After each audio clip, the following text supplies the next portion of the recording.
Hey everybody, and welcome to the next edition of the Soccer Fitness Goals video blog. After the World Cup qualifiers over the past few weeks, the UEFA Champions League was back in action this week, and so the topic of the blog today is going to be some of the things that I picked out of the match between Roma and Chelsea.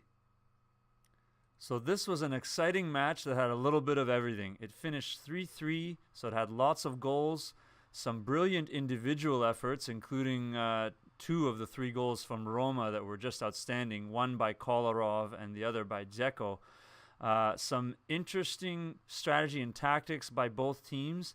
Chelsea, for the most part, defending very deep and looking to counter, and Roma, a little bit uncharacteristically, playing very high up the pitch. And it also had several different lead changes, with Chelsea initially scoring the first two goals before Roma tied it up and took the lead at 3-2, and Chelsea finally came back to tie it close to the end of the game.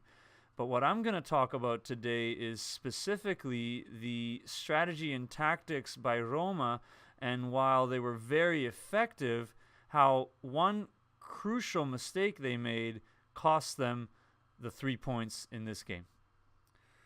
So I mentioned the strategy and tactics of Roma in this game, and just to reiterate, what they did was they decided to press in defense very high up the field in the attacking third. And we'll show a couple of video examples of times in the first half where Chelsea was pretty much playing the ball from their fullbacks back to their goalkeeper and swinging it around almost with their feet on the touchline. And so that's an indication that Roma's pressing was very high. And, you know, for the most part, they were very effective with this. They were able to win the ball back quite often close to Chelsea's goal, and they also overall were able to keep more of the ball and to generate the better of the scoring chances between the two teams. However, I mentioned that there was one crucial mistake, and this is a mistake that if teams decide to play high up the field, both without the ball when they're pressing and also by possessing the ball in the middle or attacking third, the mistake is that you end up leaving a lot of space behind you. So if you're possessing the ball and you give careless giveaways, you end up being very vulnerable to counterattacks because of all that space behind you.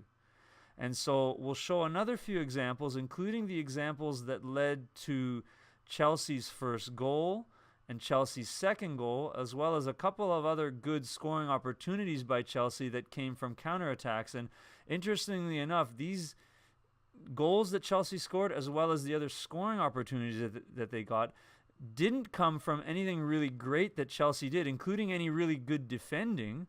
It was basically just careless giveaways from the Roma backline and midfielders giving the ball away in the middle of the field. This is something that it's never good to do. But if you're defending deeper and you give the ball away in that area, you've got lots of players behind the ball and you don't have a lot of space behind you. The problem with Roma making careless giveaways in the middle of the field was, again, they're playing high up the pitch, which means that the distance between their back line and their goal is large, and so it's leaving them very exposed to counterattacks. And unfortunately, again, even though they dominated the play, they had much more of the ball. We'll show the possession statistics as well. And in addition to having much more of the ball, they created the better chances. But if you're going to play that way, if you're going to play high up the pitch, you need to make sure that when you're in possession, you don't carelessly give the ball away in the middle of the field. They paid for it by conceding 3 goals, and unfortunately, they came out with a tie instead of a win. So that's it for the Soccer Fitness Goals video blog for this week. Hope you enjoyed it. If you haven't already done so, please remember to like the video and subscribe to the channel. You can do so by clicking the link underneath me now. If you'd like to download the world's only customized soccer-specific at-home fitness training program available on all smartphones, including Apple, Android, and BlackBerry, you can download the Soccer Fitness Goals mobile fitness app by clicking the link underneath me now. We'll see you next week on the blog, and until then, keep reaching your soccer fitness goals.